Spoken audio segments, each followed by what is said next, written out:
So with this bad boy, you don't need to go to the gym. Yeah.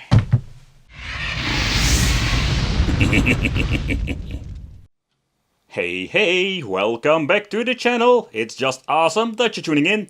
So in this video, I just wanted to take a close look at the Photoplay Silverball edition. This is in Bartop, and in my opinion, quite a rare one, because normally you're only going to find huge, like, Photoplay cabinets. I don't know, this is a thing in different countries, but here in the Netherlands, we had a lot of these things, being like in these restaurants, where you can put in €1 or $1 back in the day, and you can just play a casual game for a couple of minutes. But one of the reasons why these things are quite, let's say, durable or like clunky, because they need to be durable to the point that if people are like abusing this thing, they can survive, let's say, and beat up here and there. But if you know how big the original machines were, this thing is quite compact. Okay, so another interesting feature of the device itself, that it comes with an old school LCD panel. It's a really low resolution. You can even like move it or tilt it forward, so giving you like the best possibility when playing some games. At the front side, at the left and the right, we're going to get ourselves 2 speakers over here, and they sound quite nice. A feature that is very unique to Photoshop is basically the buttons and the joystick, but the joystick in general is quite unique, within a very tiny micro switch joystick that is needed for a couple of arcade games you can play.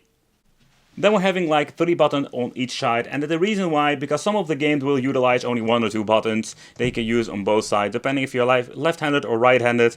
But also what's quite cool is they have like some games like Tetris clones that you can play together with your friends. And because this thing was basically meant to put in bars and having like a way to make money, you have a coin mechanism in here. This one has been already set to euros over here, so you can put in, I think it is €1, €2 or 50 cents.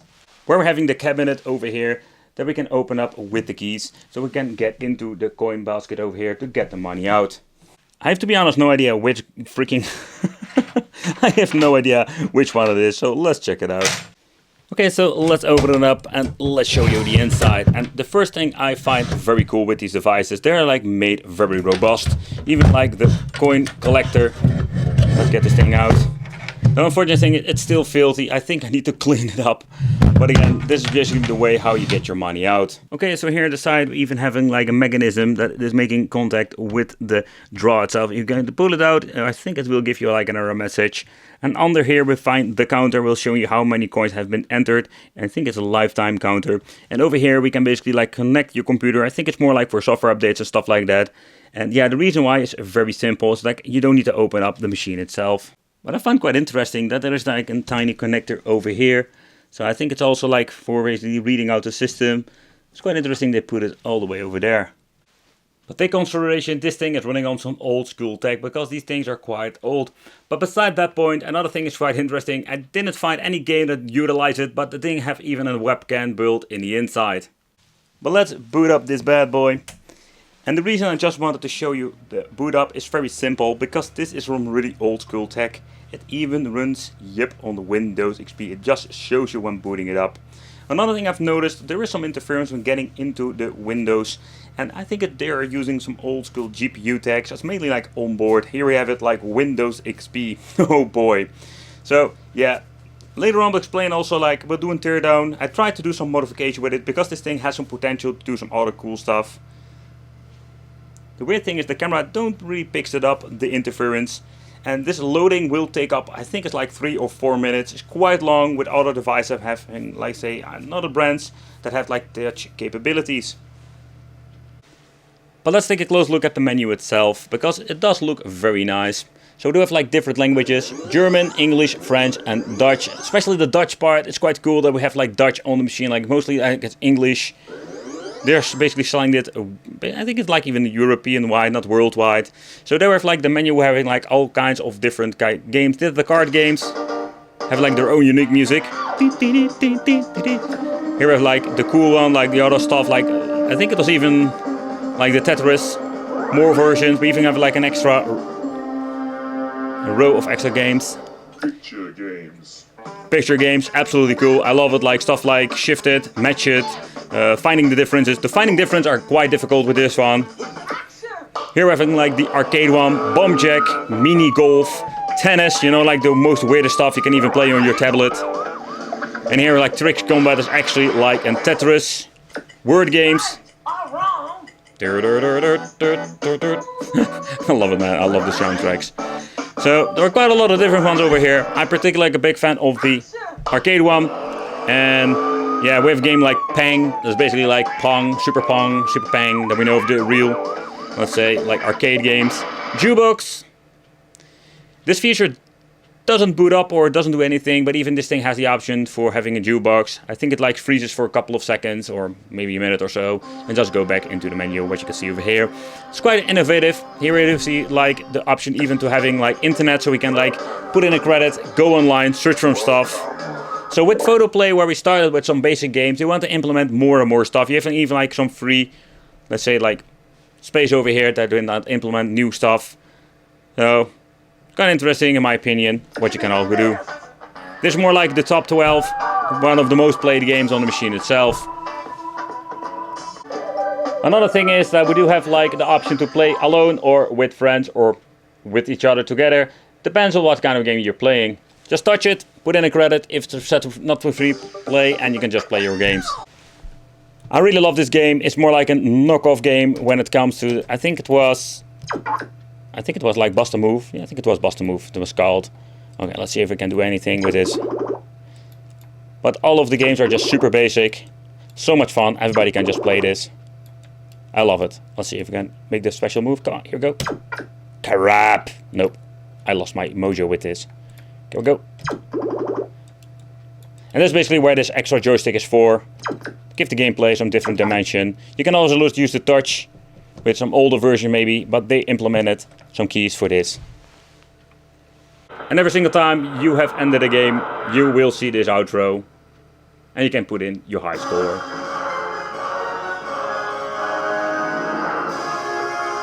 Let's try a couple of ones more. Nah!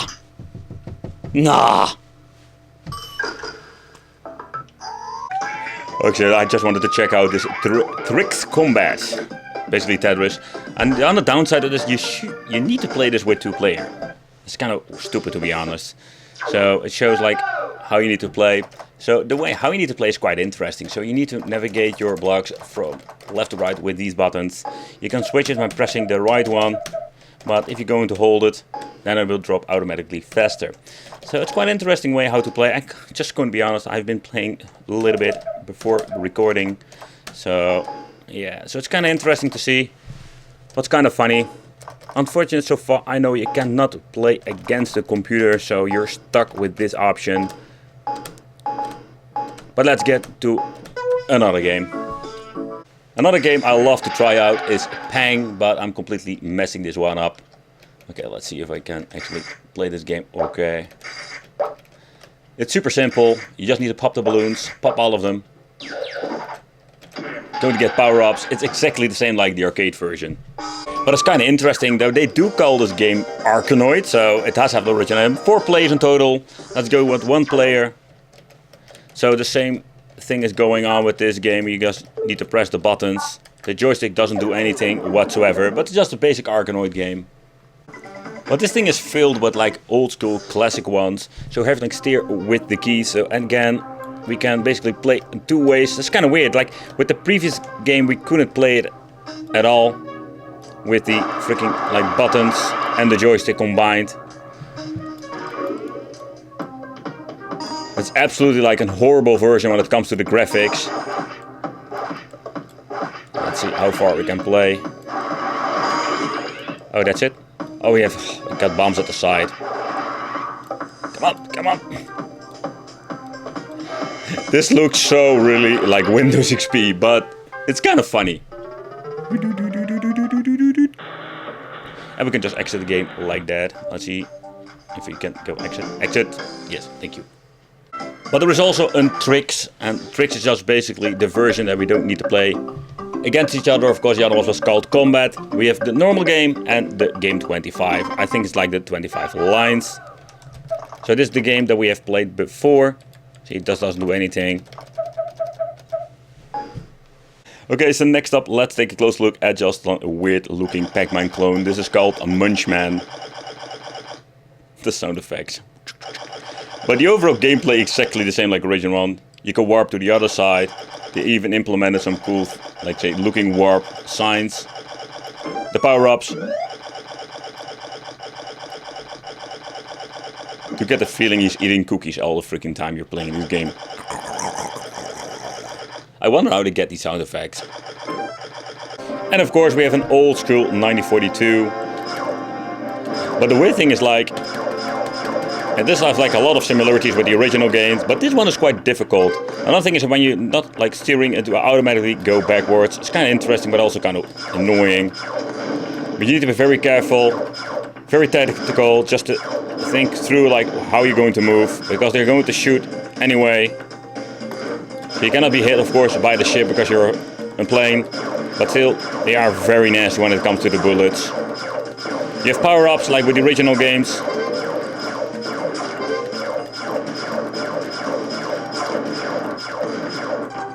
There we go, double bullet. And of course, if you die, you will lose all of your power-ups. I really hate that part, by the way. The gold and silver bars are basically like power-ups. Or power-ups, I mean score boosters.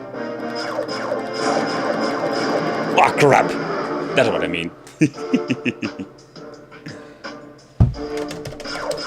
I can play basically from two sides. It's quite interesting. I've shown you a lot of, say, video games are related to arcade, but these were like the games I grew up with, having like finding the difference. The only thing I had a problem with these games, or especially this Find It game, is that I can barely find any like differences. They are like very difficult, I can tell you that. It's like crazy, like I don't see any difference between the freaking two pictures. And we're having like the other version, I have the GVL over here, it's so much easier. So let's take the Joker. Yeah, like, damn. Let's power off the machine and let's open it up.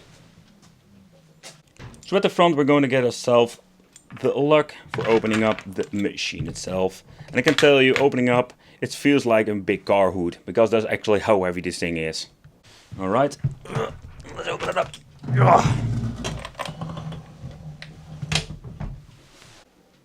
And when opening up, you realize how a huge machine this thing is in the inside. So let's do a quick, let's say, overview. I already cleaned everything up before even making a review, because yeah, this thing was in a bar, so it was like a little bit filthy. It's still like an, yeah, let's put it this way, it's still not like perfectly clean. I think if you want to be perfectly clean, you should like rip and tear this thing apart. Not going to do that today. Okay guys, so let's do a quick overview. So this is the main board itself. It's just your typical main board, an old school one. The specifications, yeah, I think it's going to be an AMD or a Pentium 4. It's not going to be something really fancy. There's also one of the reasons, or two reasons, because over there we're having like the 80mm fan. These two are giving you like a pretty damn loud noise, especially when you're opening up the case itself. So the power supply for the PC, it is a very tiny one. They're using, I think they did replace it because it looks kind of different than the original one. All the cables go in here connecting with the PC. Yeah, they use this very cool looking cables, and this is like the old school connection because they're using still a platter disc in the inside. Maybe kind of like upgrade it, like basically get a clone of it and put an SSD. That would be like a huge upgrade. Beside that, yeah, old school like single RAM they're still using in here. There's nothing special, to be honest. Like there are some like extensions over here for like connecting through the software, because this mainboard cannot be, let's say, reinstalled with different kind of software. I've tried to put in a different hard drive. Better said, I tried to get into the BIOS files, but I couldn't get into the BIOS at all. Everything had been locked, and if you go to get in it, there's nothing much you can change. It's a little bit of a bummer. So this is kind of interesting to show you. So we're having over here the test. When you're switching it to this side, we're going to get in the menu. So let's boot up the machine and I will show you what I mean. So when booting it up in this way, basically what you can get is enable the self-test, request to touchscreen calibration, and request for a file check. If you have any problems whatsoever, pressing continue will give you like basically the option to get into the software itself. But just fun, if you have any problems with the machine itself, you should like check that one out. Switch the switch and you can just check some things. And maybe even reinstall some managing the firmware itself, the software in general. When booting up, you're going to get yourself a bleep saying that you're going to enter the settings mode. So here in like the games, you can basically like set everything to a certain, let's say, difficulty. Everything can be chosen here. Strategy, action, like example, stuff like that. You have even like some other wicked things on here. For example, we're having like even the hardware settings, everything can be set, how much money you need to put in, and everything can be assembled. So when you're looking at the software itself, it's very, let's say, pretty damn cool in my opinion. You can even like add a picture of your company in here if you want to, and yeah, you can set everything up as you please. So that's basically how it works. So let's open it up again. Let's see. Let's switch it back. And let's see what happens now. And now it will automatically restart the system, getting into the gaming mode. On top we're going to find the two speakers that is giving this thing quite a nice sound. Then we're having all the cabling and of course the buttons, the 3 buttons for each side. And then over here we're having the back of the tiny joystick.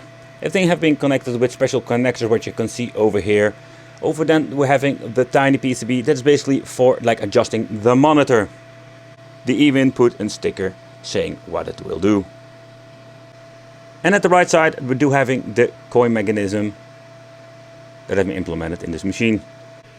So that's it folks, that's basically what we're going to get inside the machine itself. Like, it's absolutely a gigantic beast. I've been thinking like doing a modification video. It's like ripping this board out in combination with a hard drive, like put it in my storage and like slapping a PC in it and like doing some cool things like installing Zen Pinball or just doing some other cool, like basically playing some Red Alert 2 on it, just having a touchscreen and in combination with a joystick. But the main problem is finding the right drivers for this and getting everything to work, because it would be cool if you're going to do some modifications and you just don't need to, like say, remove or like doing too much modification to the cable tree. Otherwise, like putting it in the original condition again, it's going to be quite difficult. So this was the tour of the Photoplay Bartop Silverball edition. Personally, I think these things are pretty damn awesome to have in your arcade room. There are so many basic games everybody can just enjoy and play, even if you don't like gaming at all. Thank you for watching, consider subscribing, hit a little bell. Let me know in the comments what do you think of the Silverball, and it would be great to see you in the next video.